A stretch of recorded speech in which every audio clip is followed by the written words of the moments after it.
Bueno, muy buenos días, muy buenas mañanas y en fin, tenemos aquí el gusto, el super placer de tener a Augusto Zamora, un luchador durante décadas en su país, Nicaragua, y que ahora mismo pues es embajador de Nicaragua en España.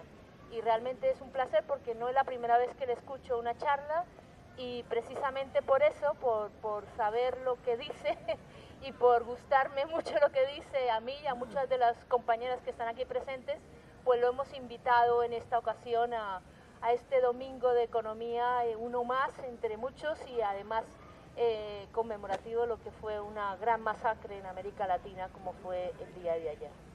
Bien, pues con ellos os dejo, con él os dejo. Buenos días. Cerca, prepararlo. No, solo acércatelo bien. El 12 de octubre sigue siendo una fecha controvertida. No sé si es por psicología nuestra, hispánica, pero yo veo que otros países a sucesos que acontecieron hace 500 años ni siquiera los recuerdan. Y nosotros seguimos debatiendo el tema como si fuera ayer. Algo que digamos es un poco como si siguiéramos debatiendo la toma de Constantinopla por los turcos, que fue más o menos por esa época, y consideráramos que hay que reconquistar Bizancio para restablecer al Imperio Romano de Oriente. América Latina es una región singular. No lo pierdas. Por una razón simple, y es que nosotros como que somos un capítulo no cerrado de la historia y seguimos hablando de ella año tras año. A partir de lo que yo llamo mitología. Porque en América Latina, si uno sigue la historia, se da cuenta de que lo que menos se enseña ahí es historia.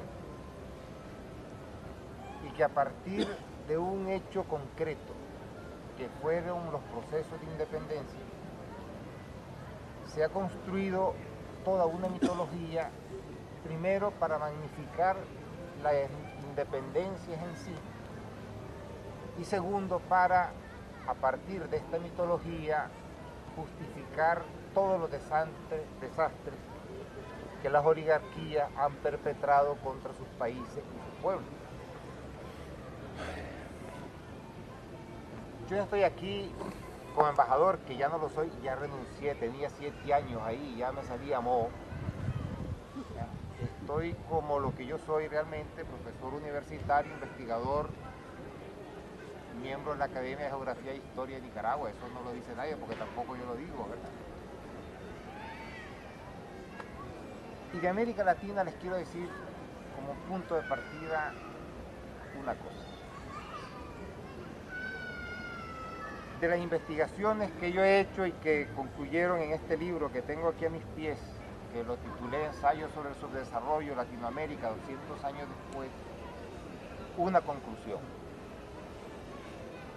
La peor catástrofe de nuestra historia fueron las independencias. Como yo señalo en mi libro, en 1810 lo que era Hispanoamérica estaba unida y en paz. En 1830 estaba absolutamente rota y sumida en guerras civiles que continuaron 120 años más y que todavía en algún país como Colombia sigue ahí la herida abierta, porque en Colombia las guerras civiles empezaron, por si no lo saben, en 1812. Y salvo paréntesis, ese país ha vivido una perenne guerra civil que están intentando cerrar ahora. Nuestro subdesarrollo, por lo tanto, tiene una fecha de nacimiento y podríamos situarla en torno a 1810. Yo digo esto porque el siglo XIX es posiblemente el siglo más importante de la historia moderna, porque es el siglo donde se consolida todo lo que estalló con la Revolución Francesa, sobre todo el Estado moderno, donde ya son entidades políticas formadas por ciudadanos y no monarquías, principados, etcétera, donde se era siervo o se era súbdito. Con el Estado moderno se consolida el mayor fenómeno histórico de los últimos siglos, que es el capitalismo, que va de la mano del Estado moderno. También viene de la mano de estos fenómenos las revoluciones industriales, pongan el número que sea, porque uno empieza a indagar ahí, pues, y uno dice que fueron 3, otros 7, a mí no me importa el número. Hubo una serie de revoluciones que cambiaron para siempre la faz del planeta. Y se dio también el imperialismo en su sentido moderno, es decir, un instrumento al servicio de la construcción de los grandes estados, las grandes clases dominantes y de los procesos científico-técnicos que colocaron a Europa y después a Estados Unidos como amos y señores del mundo. Esto se da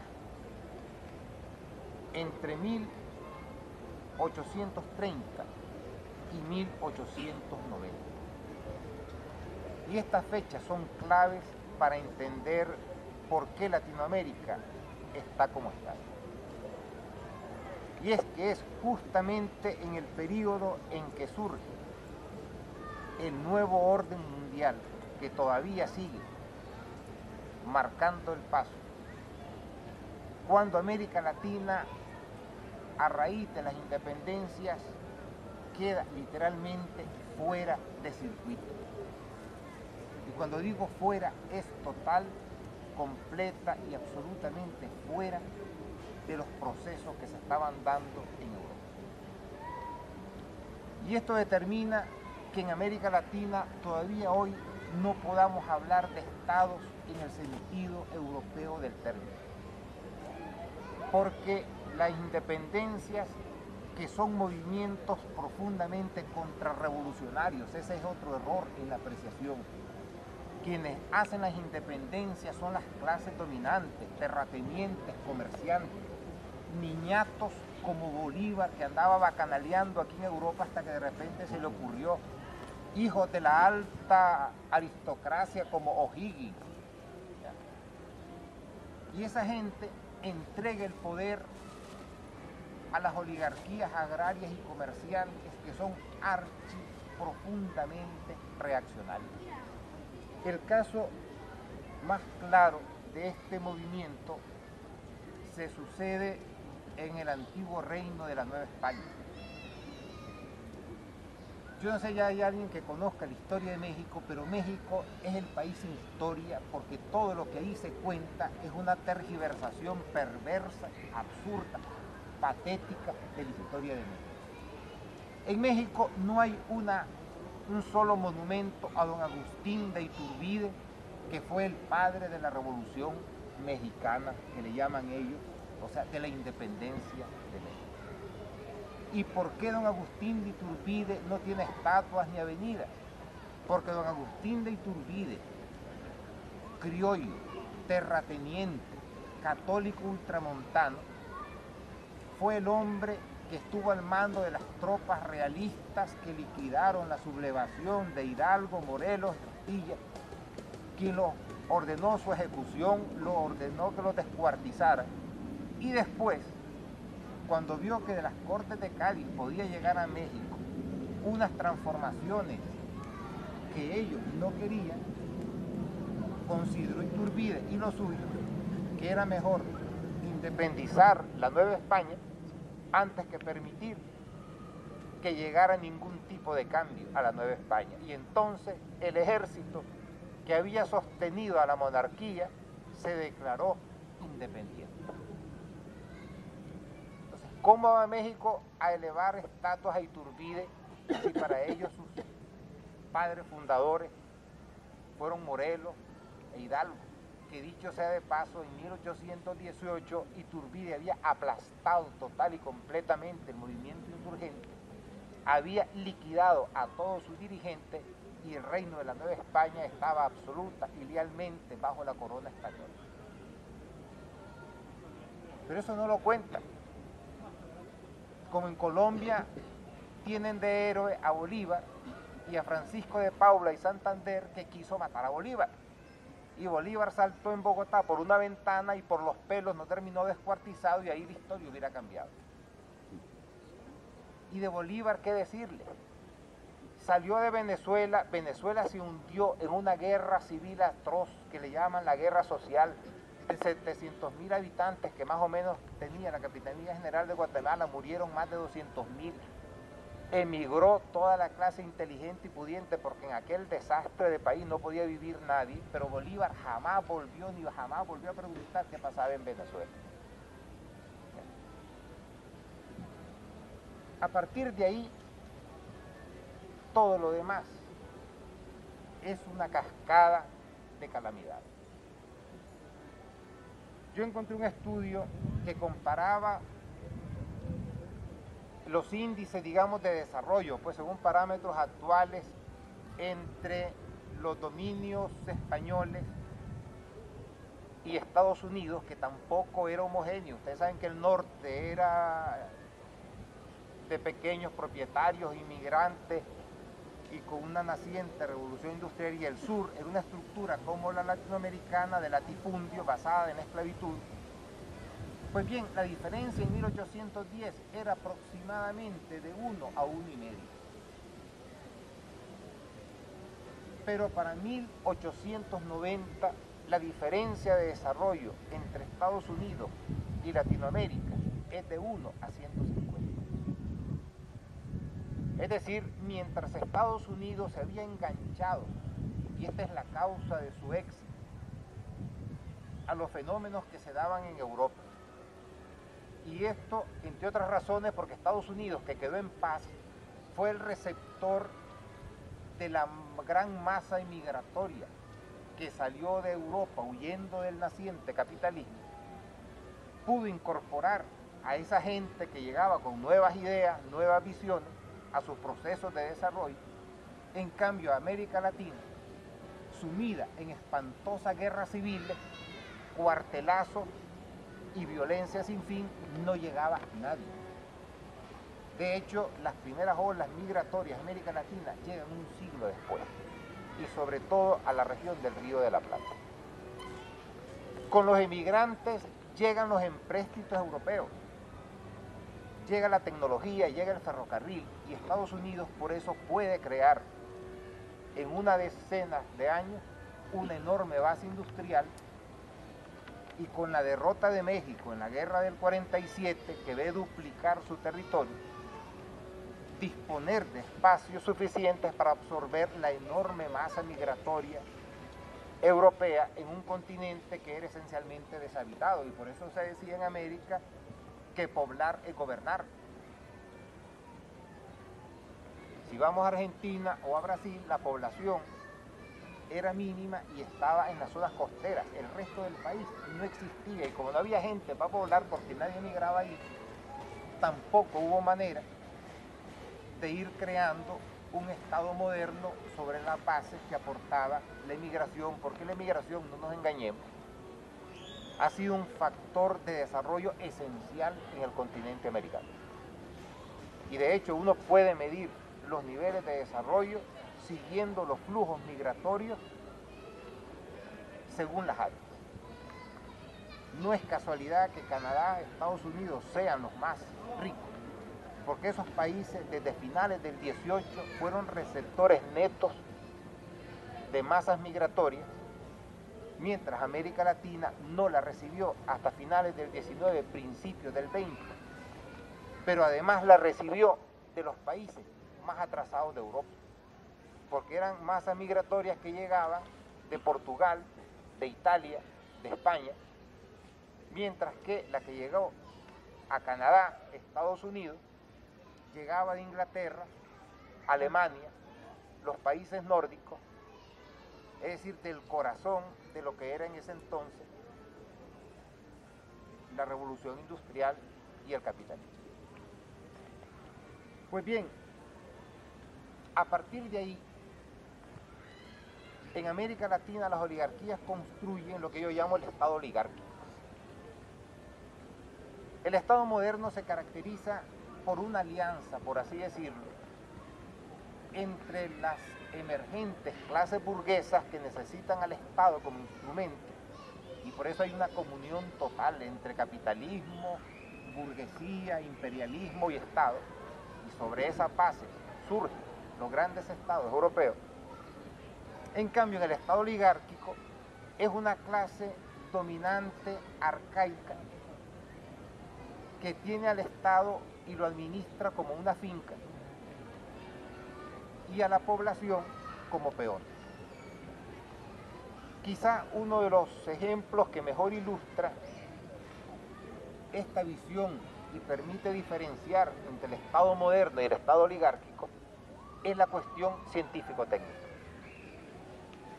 Cuando yo estaba escribiendo este libro, yo me metí al problema del inmenso atraso científico-técnico de América Latina y me encontré con que Suiza patentaba más que toda América Latina. Entonces yo, indagando en las causas, encontré una explicación lógica. En países de latifundios y grandes extensiones ganaderas, las oligarquías, ¿para qué necesitaban científicos? Porque el capitalismo sí necesita del desarrollo científico-técnico para su propia expansión y desarrollo. Eso lo explicó Marx en el Manifiesto Comunista de una manera maravillosa. Y en ese sentido, las burguesías eran clases revolucionarias porque necesitaban la innovación. Y por eso llegan y financian centros de investigación de donde nacen los inventos que a ellos les permiten expandirse y convertirse en fuerzas cada vez más vigorosas, cada vez más ricas y por supuesto cada vez más expandidas por el mundo. Pero en América Latina, un latifundista, un estanciero, ¿para qué necesitaba científicos si lo que necesitaba eran peones que le cuidaran el ganado? Braceros que cortaran el café. Hay una anécdota que se repetía mucho en Nicaragua, cuando empezaban a llegar a nuestros países a finales del siglo XIX, primeros del XX, la importancia de la educación, y un oligarca, creo que un chamorro, dijo, bueno, pero si le enseñamos a leer a toda la gente, ¿quién nos va a lustrar los zapatos? Y en Nicaragua, fíjense ustedes que el programa educativo es de febrero a noviembre, porque diciembre, enero y febrero son los meses del corte del café. Entonces, como las oligarquías cafetaleras necesitaban, porque el café requiere mucha mano de obra, y al café iban el padre, la madre, los hijos, pues cerraban las escuelas para que en el momento del corte del café todo el país estuviera a disposición de los cafetaleros.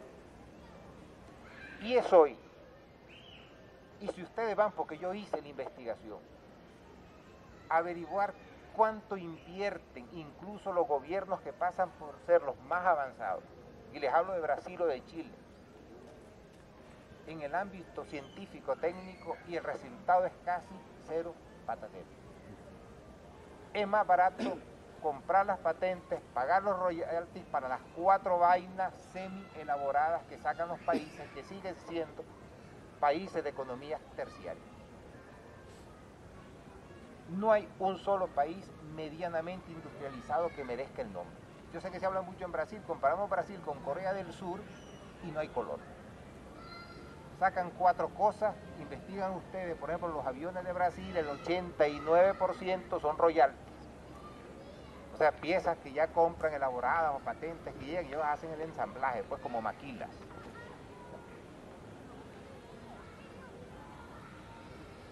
Y esto da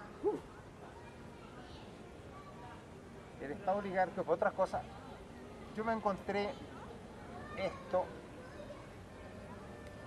que es enormemente ilustrativo de la distinta visión que hay hacia un país desde la oligarquía y desde el establishment.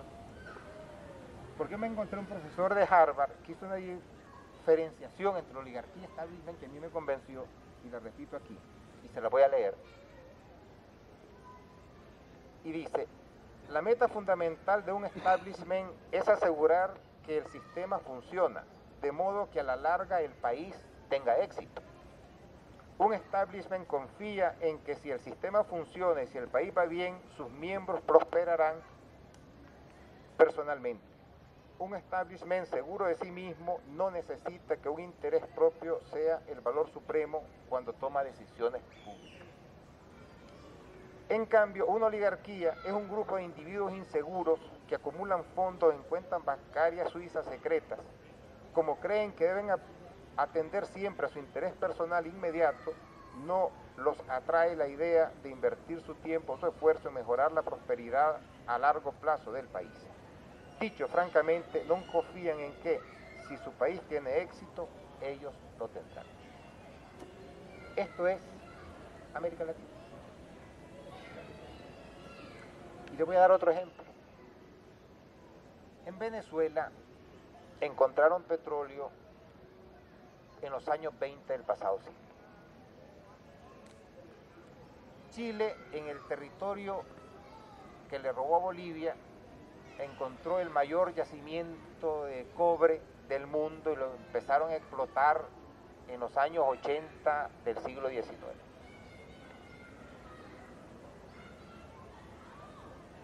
Venezuela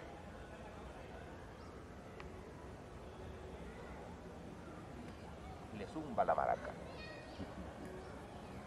Chile sigue dependiendo del cobre. El 51% de las exportaciones de Chile es cobre. Y su precio y la prosperidad chilena se debe a que el empuje chino y de India y el consumo del cobre ha disparado los precios, y entonces ellos les ha entrado dinero en cantidades industriales. Pues bien, en Noruega encontraron petróleo y gas en el Mar del Norte por los años 60 del pasado siglo. Empezaron a explotarlo en los 70 y han convertido Noruega en la joya de la corona europea. Pasaron de no saber nada de gas y de petróleo a exportar tecnología para la explotación de gas y petróleo. Han administrado también sus recursos que no necesitan a la Unión Europea para nada. Y eso lo hicieron en 30 años.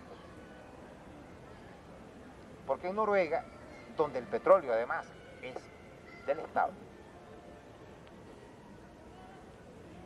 pensaron en términos de país. Las oligarquías, yo recuerdo de niño que la fama era Venezuela, y los venezolanos tenían tanto dinero que se iban a comprar las zanahorias a Miami. Claro, el problema que tiene Venezuela es un problema estructural. El petróleo creó una sociedad de zánganos, donde todo el mundo se acostumbró, o fue acostumbrado, mejor dicho, a vivir de los subsidios del Estado, y se perdió la agricultura, se perdió el hábito de trabajar, se perdió el hábito de ahorrar, y ahora todo el mundo está con la mano extendida, esperando que el Estado provea. Si el petróleo sube, maravilloso. Si el petróleo se hunde, nos hundimos. ¿Y el dinero dónde está? Urlar Pietri escribió hace como unos 20 años que de Venezuela, desde que empezó el apogeo del petróleo al presente, de ese momento habían ingresado al país más de 250.000 millones de dólares, que dividido en los 9 millones de venezolanos que había entonces era para que todos fueran jeques.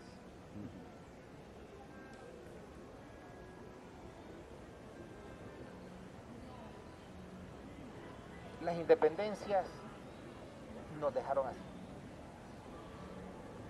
Y nos dejaron además con otro problema que ni siquiera los gobiernos que se dicen más de izquierda han sabido resolver: la estructura de la tierra. Taiwán y Corea del Sur en los años 50 eran estados semifeudales, con una estructura agraria arcaica, una población analfabeta, pero tuvieron la dicha, entre comillas, de que eran estados frontera con el mundo comunista. Y Estados Unidos decidió promover ahí lo que combatía a muerte en América Latina, y es hacer una revolución agraria. Cambiar profundamente la estructura de la tierra para dar lugar a un proceso de cambio profundo que pusiera a esos países a la vanguardia en el desarrollo del capitalismo y que fueran ventanas ante China y también ante la Unión Soviética.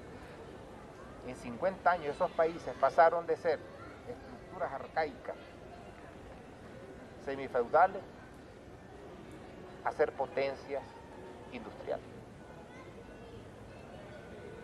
Pero en Brasil hay terratenientes hoy que tienen más latifundios más grandes que Bélgica. En Argentina, comprendimos, Argentina está en venta. Llegan los grandes magnates y dicen: yo quiero una estancia de, dame 200.000 hectáreas, pues. Y se van. En Chile un millonario compró una zona protegida de como 15.000 hectáreas.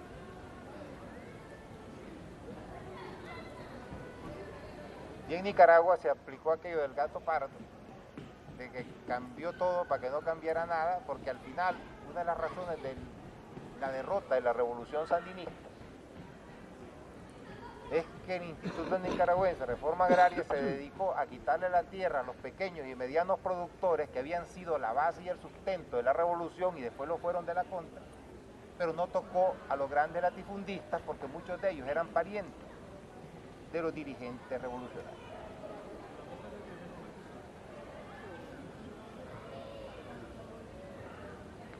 Y es que hacen falta, y aquí termino. No termine. No termines. Continúa. Hacen falta más que revoluciones. Porque una revolución tiene el calado que tiene el calado de conocimiento de los dirigentes, de las realidades, del atraso y el subdesarrollo de su país. Y lamentablemente nuestra dirigencia, incluso revolucionaria, ha fallado en eso. Y ha fallado porque hemos sido incapaces incluso de elaborar nuestras propias teorías sobre la revolución y el desarrollo, y hemos sido meras cajas de resonancia de las teorías elaboradas en Europa, cuando la realidad europea o las realidades europeas no tienen un carajo que ver con nuestras realidades. Somos tan patéticos que hasta imitamos la terminología, olvidándonos incluso aquellos que se dicen o se creen profundamente marxistas de las enseñanzas sustantivas de Marx, que es el análisis de las realidades. La burguesía es un fenómeno europeo que nace con la revolución industrial y representa una clase dominante específica. Pues la izquierda latinoamericana llama burguesía a la oligarquía, porque es incapaz de diferenciar una vaina de la otra.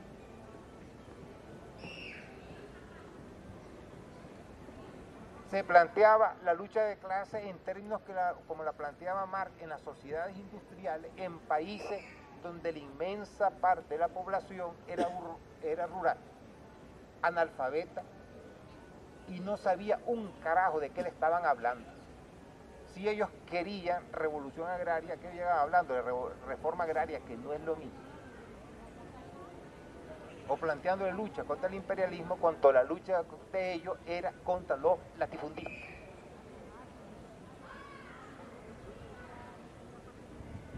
Y por eso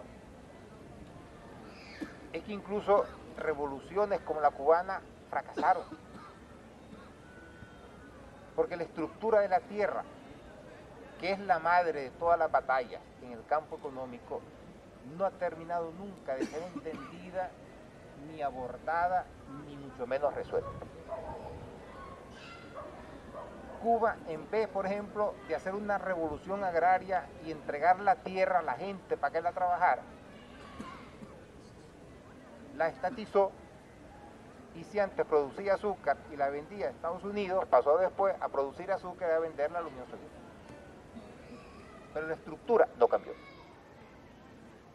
Y hay una ley de hierro en la economía en la que yo no he encontrado excepción.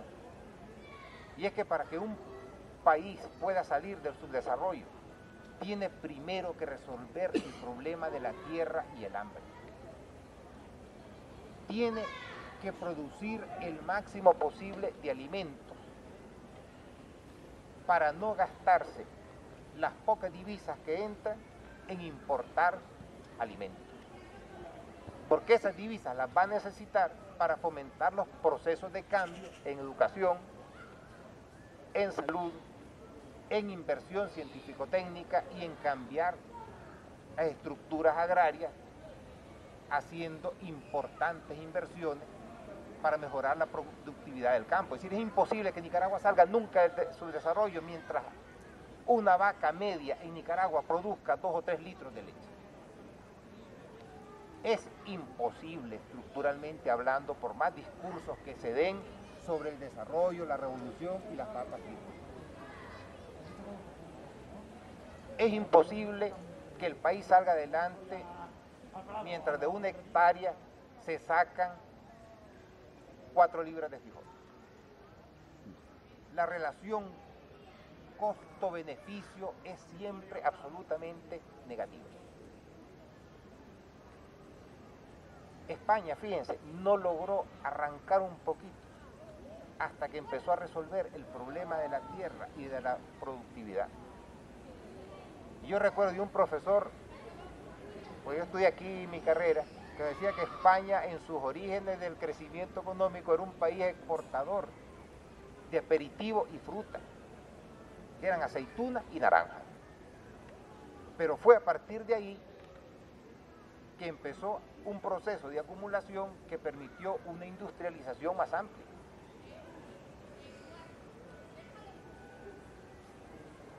China resolvió primero el problema de cómo alimentar a 1.200 millones de personas.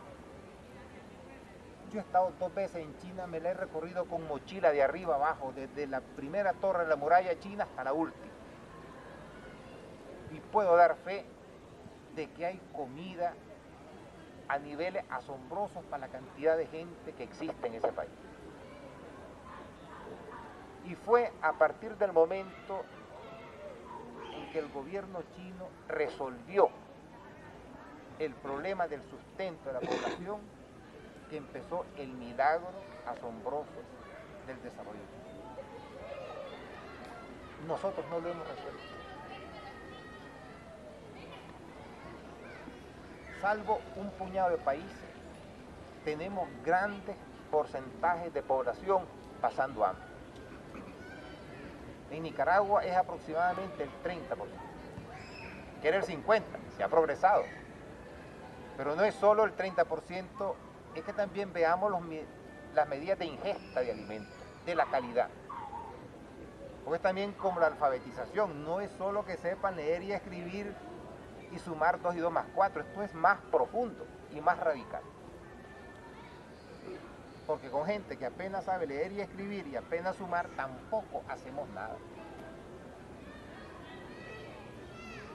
Y con gente que la incluimos en la categoría de los que no pasan hambre, porque come arroz y frijoles 2 veces al día, pues tampoco, porque el organismo necesita de otros nutrientes para desarrollar, entre otras cosas, el cerebro.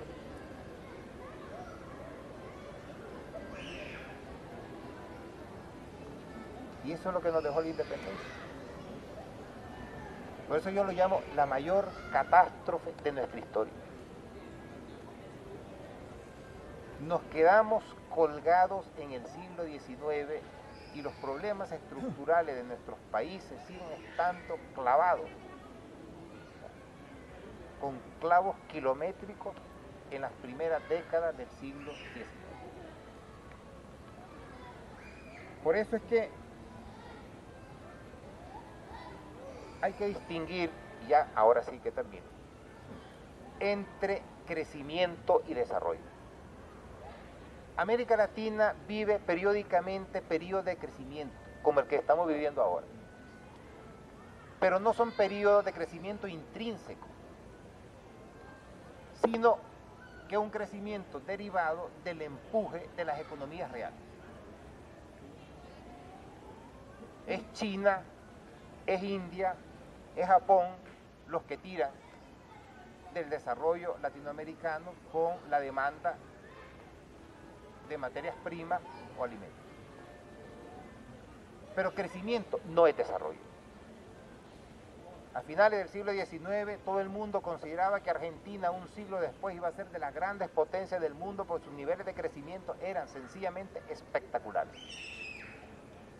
100 años después Argentina estaba en la ruina más absoluta. Porque Argentina es un país caso de fracaso, porque todo es crecimiento, después colapso, otra vuelta de crecimiento, otro colapso, otra vuelta de crecimiento, otro colapso. ¿Por qué? Porque nunca acaban de sembrar las raíces del desarrollo. Son procesos superficiales que, como las chabolas, basta una pequeña lluvia, un poco de viento para que se caiga. Porque un desarrollo requiere una revolución agraria que no es reforma agraria, eso es repartir. La reforma agraria es repartir 4 cartuchos de tierra entre 4 indigentes y dejarlos ahí. La revolución agraria es reorganización de la tierra, más educación, más inversión en tecnología, más creación de infraestructura. Por ejemplo, nosotros tenemos zonas altamente productivas en Nicaragua, pero el grano, la leche se pierden porque no hay camino.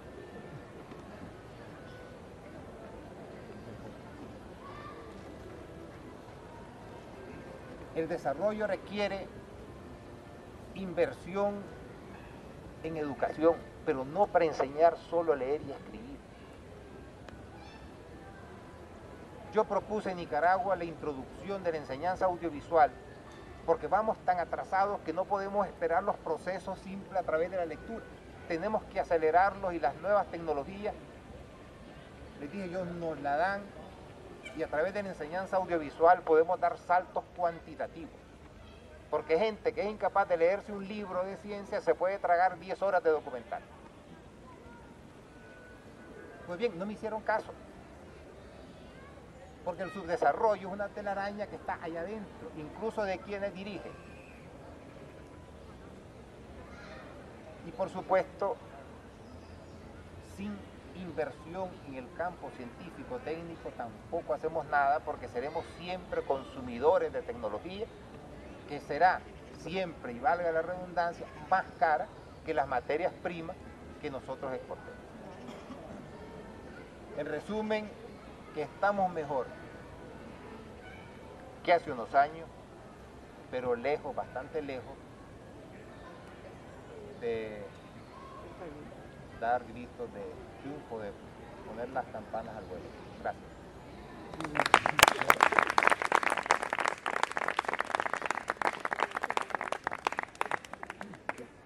Bueno, primero que todo quiero pedir disculpas por esa deficiente presentación, le pido disculpas tanto a Augusto Zamora como a vosotros, porque ya habéis visto que nuestro invitado va mucho más allá de las palabras con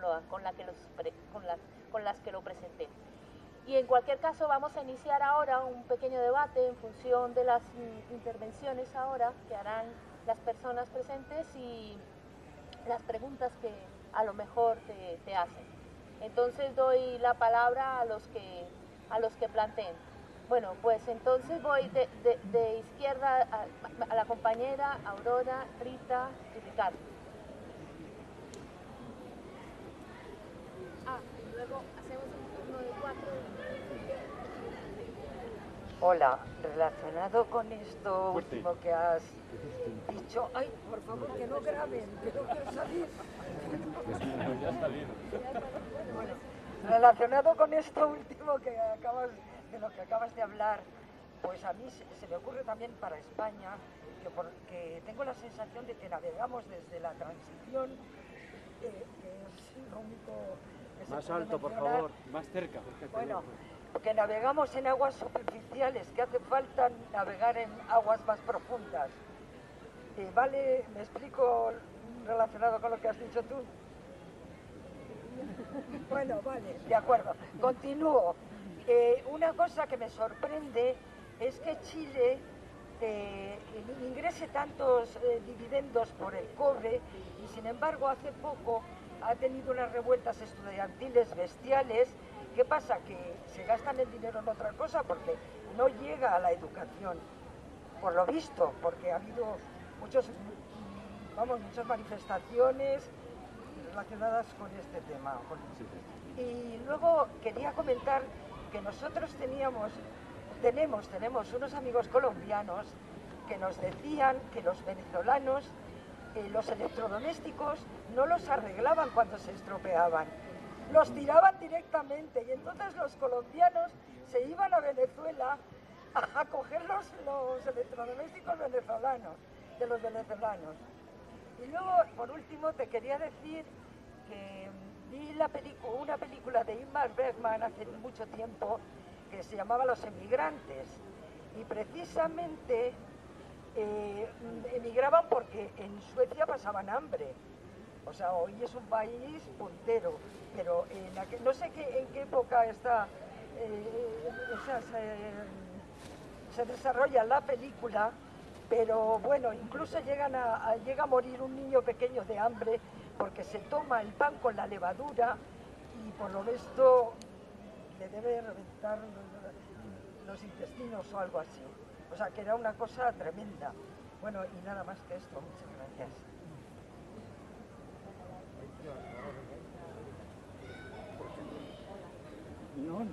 Muchísimas gracias. Sé que has tenido que ver algo con la revolución sandinista y desde luego fue para nosotros, o por lo menos para mí, fue un entusiasmo y un apoyo total. Pero bueno, ahora la primera pregunta es, he leído un poquito a Gunther Frank, y efectivamente en su desarrollo lo relaciona con la exportación. Efectivamente, quizás las tierras pues no se dedican más que a exportar. Y no sé si me puedes completar un poquito, si nos puedes completar esta idea. Y segundo, respecto a lo que dices de la alimentación, en las nuevas constituciones, por lo menos de Venezuela, Ecuador y Bolivia, apuestan por la soberanía alimentaria. Es fundamental, como tú dices. Y bueno, pues no sé, tenía otras cosas pensadas, pero ahora no me vienen. A ver un poco... Bueno, tenemos un poquito de problema, porque si esos países tienen tanta superficie de tierra, a lo mejor no hace falta, simplemente con la revolución, con el reparto, no hace falta que... Bueno, tecnología hace falta, pero con cuidado, ¿no? Porque a lo mejor no hace falta tampoco cambiar radicalmente y ponerse a plantar transgénicos, fecunde mucho y no es bueno para el desarrollo. Venga, nada más. Sí, porque si no se me va a olvidar. España, miren, soy de la opinión, una opinión de investigador, que las independencias arruinaron América Latina y arruinaron España. Pasó de ser una de las grandes potencias europeas a ser como un símil de América Latina. Recuerden los cuartelazos, los golpes de Estado, y de hecho les voy a dar una cosa que es casi patética. El ejército que hubiera podido reconquistar las colonias, que lamentablemente no lo hizo, dio la vuelta y en vez de tomar los barcos para ir a las Américas, se vino a Madrid a hacer una revolución. Y a partir de ese momento, España entró en un periodo de inestabilidad que yo digo que el siglo XIX español terminó y malamente en los años 70. Porque las divisiones estas de siglos son arbitrarias, pues. ¿Ya? De hecho, Erich Hobsbawm afirmaba que el siglo XX ha sido el siglo más corto porque empezó con la revolución bolchevique y terminó con la desaparición de la Unión Soviética. Por ejemplo, el problema de las nacionalidades, que no lo toqué, fue uno de los grandes problemas del siglo XIX en Europa. Bajo el principio de las nacionalidades se crearon algunos de los grandes estados, entre ellos Alemania, de la mano de uno de los posiblemente más grandes políticos que ha tenido Europa, que fue Otto von Bismarck. Se creó Italia y surgieron, pues, a la vida independiente estados antiguos como Grecia, etcétera, etcétera. Pero España, inmersa en cuartelazos, guerras civiles, Primera República, etcétera, no abordó en su momento el problema. Y lo sigue arrastrando. Es un problema más vinculado a la realidad del siglo XIX que la del siglo XXI. También aquí la revolución industrial llega tarde. Llega a finales del XIX y básicamente concentrada en el País Vasco y Cataluña. La industrialización se extiende después de los 80, pero estamos hablando casi 200 años después de que se hubiera iniciado. Y eso porque España también se aparta del desarrollo de los grandes estados europeos debido a su inestabilidad interna. Un país que está en golpes de estado, guerras civiles y no sé qué, no tiene tiempo de preocuparse de temas fundamentales como la educación, la industrialización, la cohesión estatal, etc. Y eso se sigue parando.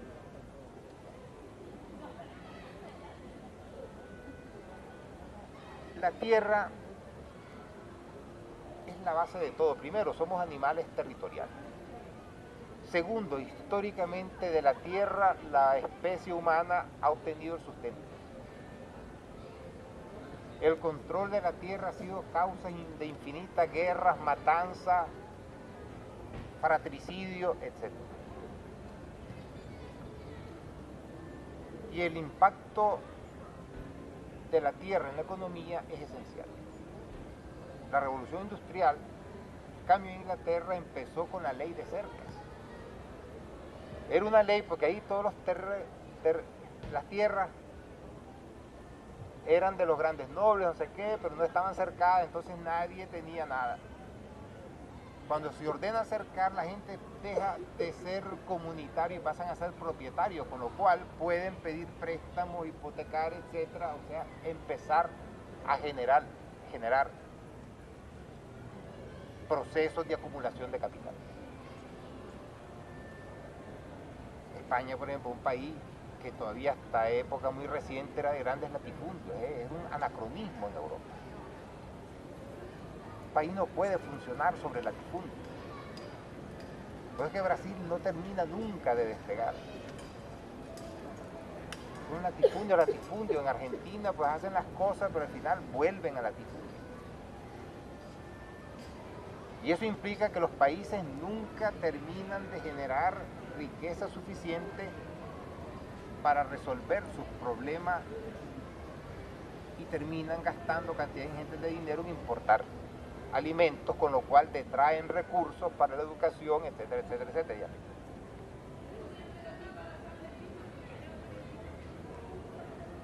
Siempre se ha tocado el problema de la tierra en América Latina, pero nunca se termina de abordar a profundidad, porque hay como un miedo cerval metido allí a hacer realmente un cambio revolucionario. Yo lo viví en la Nicaragua de los 80. Yo nunca entendí cómo era posible que la revolución sandinista confiscara a pequeños y medianos productores que eran la base de la economía del país, los que alimentaban el país.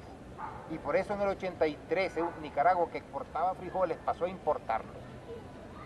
Y sin embargo los grandes latifundios de las grandes familias siguieron incólumes. Eso no era realmente una revolución.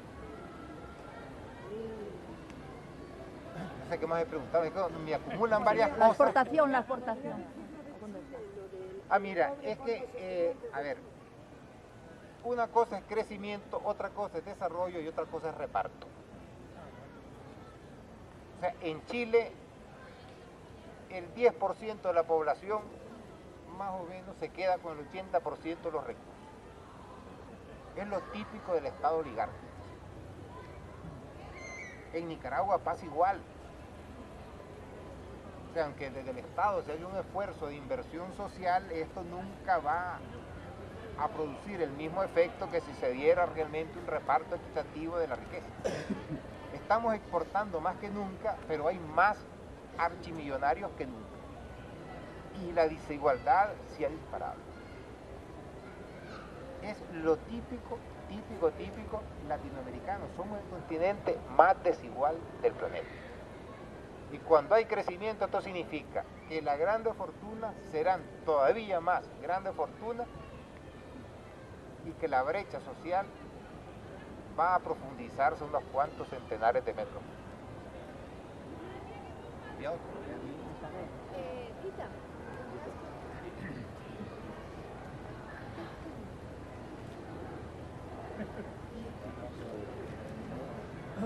Bueno, yo quería preguntar que este problema de la falta de concordancia entre el crecimiento de países, como has comentado antes, como Argentina, que crece mucho, pero luego no llegan a nada.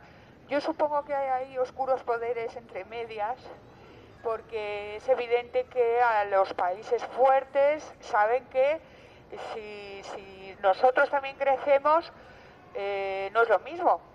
Entonces creo que hay mucho interés en que todos estos países continuemos así. Probablemente pueda venir más de Estados Unidos hacia Sudamérica o de Europa de arriba hacia la Europa de abajo. Entonces yo no sé si la gente es consciente de los trapicheos que se hacen, como dices tú, para mantener luchas internas dentro de los países, que es uno de los factores que hace que el país no mire afuera, ¿no?, sino que esté mirando dentro. Casos, por ejemplo, como el que nosotros hemos visto aquí, podemos ver cómo puede ser incluso lo que es los independentismos españoles, como puede ser el catalán o el vasco.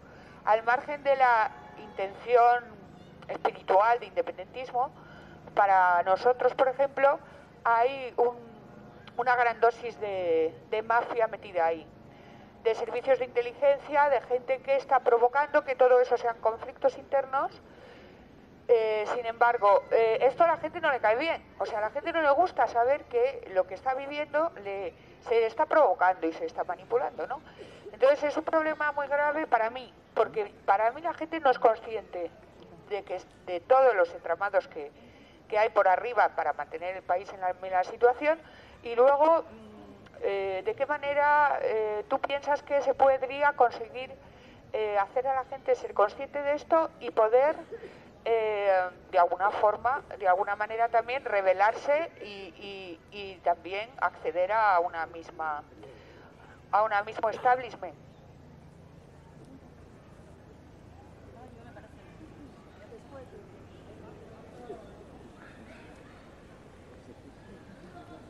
Bueno, ¿voy a apretar? ¿Se oye? No, acércatelo y ya está. Ah, vale.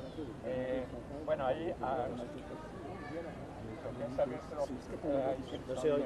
Acércatelo a la boca. A la boca. El micrófono, no la parte de A la boca.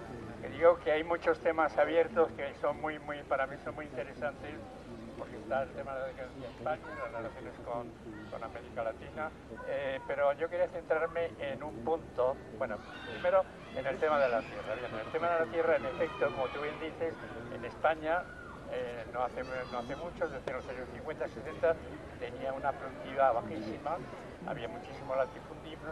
El tema de la reforma agraria con Joaquín Costa y todo esto pasó a un segundo plano en el momento que hubo una agricultura mucho más intensiva que permite tener en este momento una capacidad exportadora de cara a Europa. Ahora, eso está bien, pero el problema, el tema de la estructura de la tierra ha quedado ahí dejado de lado porque a lo mejor no es tan importante como puede ocurrir en América Latina, y de hecho España no es en este momento el tema que más preocupa.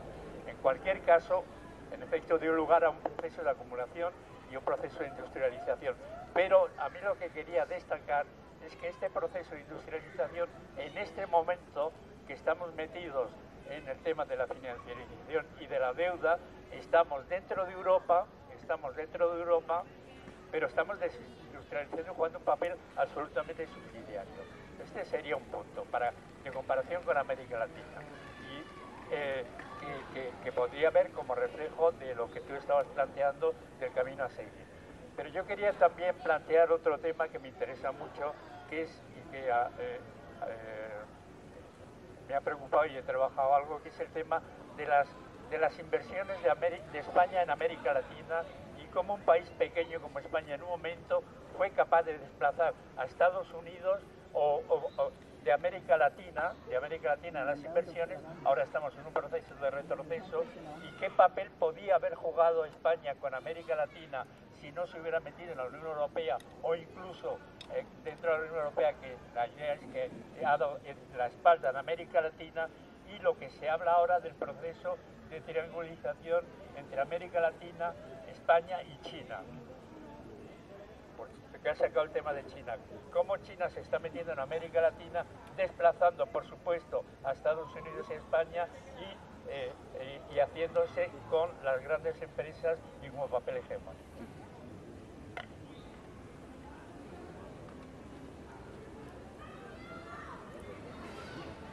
En 1810, cuando empiezan en Buenos Aires y en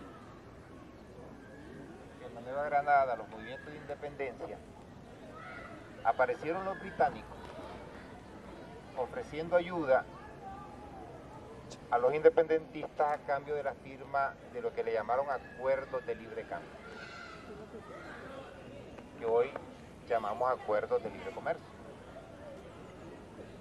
La propuesta inglesa era la siguiente: Inglaterra apoyaría a los independentistas si estos firmaban acuerdos para el desarme arancelario absoluto, de manera que los productos británicos ingresaran sin límite.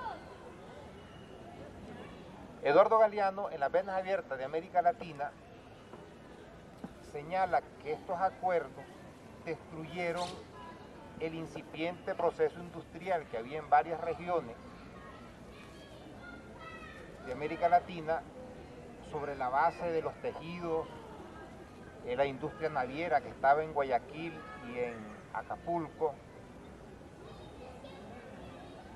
Pero Eduardo Galeano, como yo una vez le dije, se quedó corto porque él no se atrevió a dar el paso siguiente, y era señalar a los culpables, que eran los flamantes libertadores, que fueron quienes autorizaron la firma de esos tratados. Esos tratados fueron el acta de defunción del desarrollo industrial latinoamericano. Y Galeano cuenta, y yo sigo con él porque yo nunca me... Claro, yo vengo de un país que no tiene libertadores. Centroamérica se independizó porque al final todo el mundo se olvidó de ellos. Y en 1821, pues dijeron, bueno, ¿y ahora qué hacemos? Si aquí no pasa ni perico, ¿no? Pues no nos independizamos. Yo no me he criado, yo creo que por eso puedo escribir este libro con un martillo pilón diciendo los libertadores, libertadores, libertadores, ¿saben? Como para mí son unos señores que están ahí y al final no lo señalan. Pero estos acuerdos de libre cambio mataron el desarrollo industrial latinoamericano hasta la fecha. Llegó a ser tan patético que señala Galeano que cuando las guerras napoleónicas, Inglaterra exportaba con el bloqueo continental braseros y productos de calefacción para los países que se morían de frío, y entonces los